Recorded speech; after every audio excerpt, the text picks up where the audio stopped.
A beer bus later on. Hey, man. Picture's got a do about the burn. Are you with us? Think about it. Yeah. You cool, man? Man, I crap myself entirely.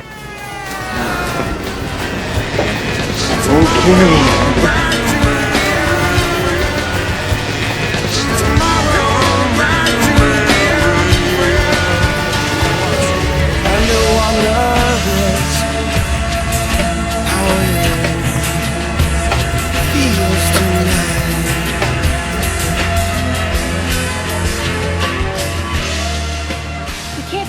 Chester Copperpot. I know it's him. I know. I bet you. It is Chester Copperpot. Independence Day.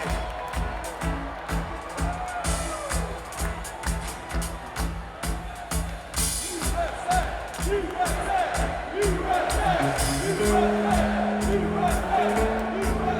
know, it's cool. I love that. They're chanting that all night long. You know, thinking great country. It's the greatest country on earth.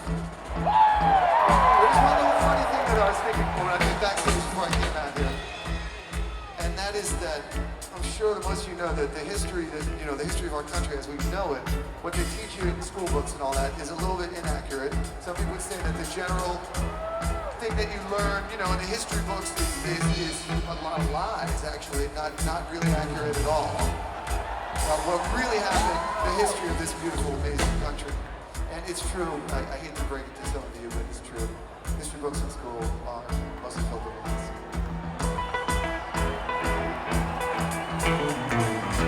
So, there's probably some of you have also heard that there's these alternate history books.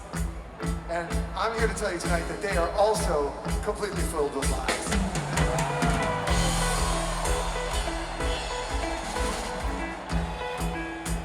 Most people probably think that the Pilgrims came across in 3 big boats and they landed in Plymouth Rock and that's what happened. The thing that I want to tell you tonight is that it's okay because we're here and we have been trying to tell the history of this story. Interlaced into the lyrics of every Phish song is the actual alternate history of this amazing country. You have to be very, very accurate and look at all the different lyrics and put them together. But we spent thousands of hours writing these songs, and it's like a mystery, it's a clue. When you hear a line like, aboard a craft bereft of oar, I rode upstream to find Lenore. Lenore is the real monarch that we ran away from. Anyway, this story of Harpua is really mixed in with the alternate history, and this is why we wanted to do Harpua on Independence Day. Because, and let me tell you the story. There were not really 3 boats that came over here. It all started off with one guy.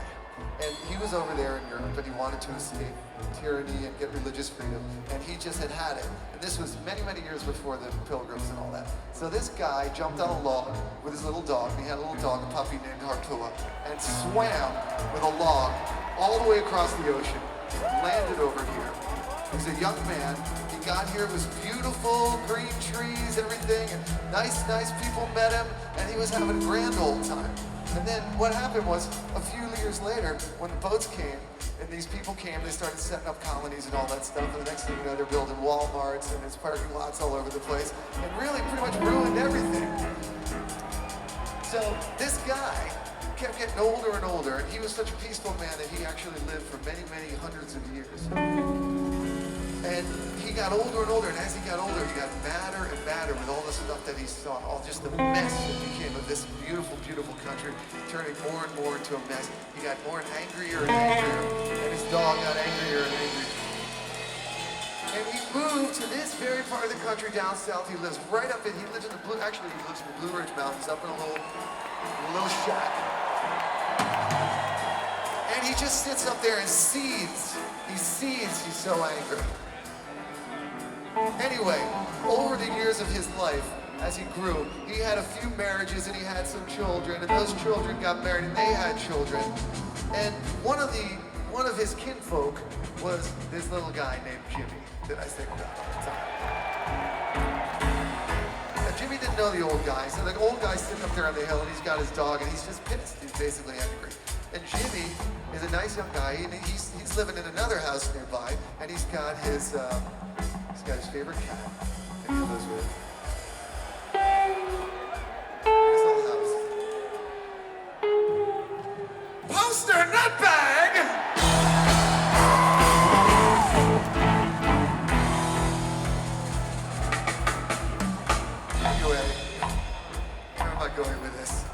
the thing about Jimmy is that because he's related to this angry old pre-modernized American angry old guy, he also has a little touch of that in him. And on this particular day, he's sitting in his apartment and he's listening to his stereo and he's listening to some music, one of his all-time favorite bands. He's in there cranking it, and it actually happens to be one of the only other bands other than Phish that won't bullshit you and will tell you the truth, you know, in their songs. And he's cranking it, he's rocking out, and it sounds something like this.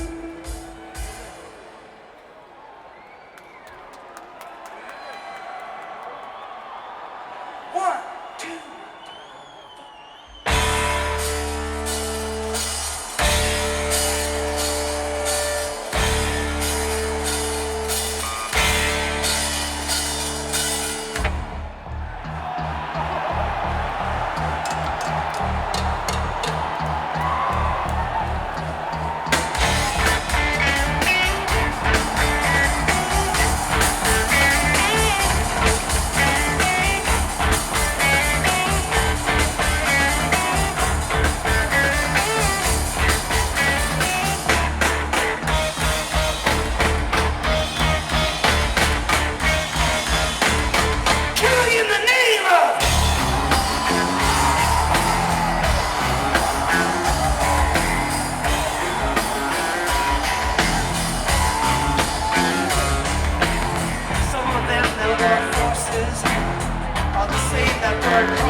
Those that work forces are the same that burn crosses.